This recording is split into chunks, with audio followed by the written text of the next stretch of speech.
कैसे बढ़े, उनको रोजगार कैसे मिले महोदय, इस दिशा में हमारा ये जीविका समूह काम कर रहा है महोदय। अभी मैंने पिछले इसी सदन में मैंने जवाब दिया था कि जो जीविका की दीदियां हैं, हम उनको बकरी पालन की योजना से जोड़ रहे हैं, हम उनको पशुपालन की योजना से जोड़ रहे हैं, हम उनको कृषि कार्य से जोड़ रहे हैं। अभी जो तालाब जल जैस जीवन डैश हरियाली योजना में जो लिए हैं महोदय, उसमें तालाब का भी देख रेख और मत्स्य पालन के लिए हम लोगों ने काम दिया है। डेयरी चला करके सहरसा जिला में भी हमारे जीविका की दीदियां काम कर रही है महोदय। तो जीविका दीदियां अनेक जो गतिविधियां है महोदय, उससे जुड़कर के काम कर रही हैं और ये सारा जो निर्णय है वो नीचे के लेवल पर जीविका की दीदियां करती हैं।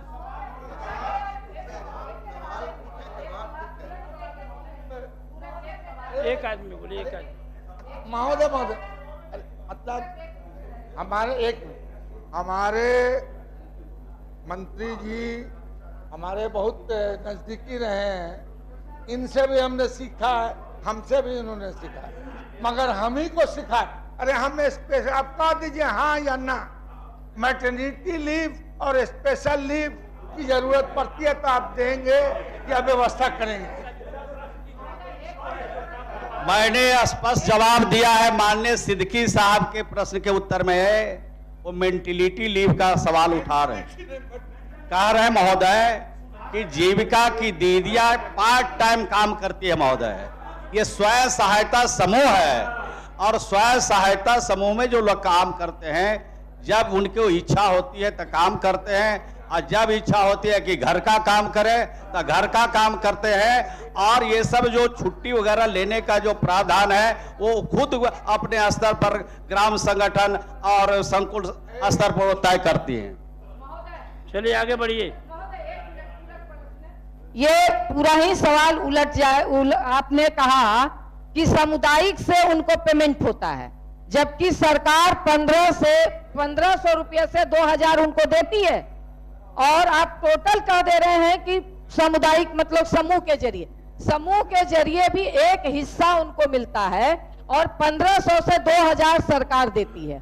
और दूसरा प्रश्न कि आप अंशकालिक काम कर रहे हैं, आप अंशकालिक का परिभाषा बता दीजिए कि अंशकालिक क्या होता है।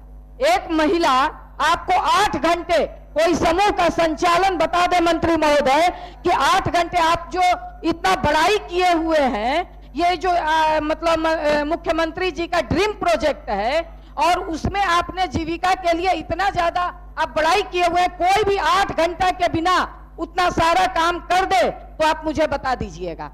घर का काम कोई भी महिला अगर 8 घंटे सरकारी सर्विस भी करती है तो वो घर का काम करके करती है, घर का काम करते हुए सरकारी दफ्तर में 8 घंटा काम करती है।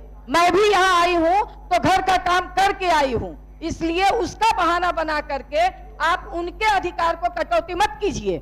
आप ये हमको बताइए कि अंशकालिक का परिभाषा क्या है, आप उनको क्यों पेमेंट नहीं देंगे? वो सरकार का काम करे, बकरी पलवाइए, बकरी क्या, अब तो बच्चों का जो आशा का काम, एक मिनट, अरे अगर आशा का काम, एक मिनट, आशा कार्यकर्ता का काम था बच्चा नापने का, बच्चा का वेट नापने का, आप वो जीविका को दे रहे हैं। नहीं ठीक है महोदय, मगर जिस तरह से गोल मटोल जवाब दे करके पूरे मुद्दे को भटका दे रहे, वो महिलाएं काम कर रही हैं, कोई इसके लिए आप नहीं दे रहे हैं। जवाब देने आए हैं, कोई परिभाषा देने आए थोड़े आए हैं। चल हो गया, बैठिए।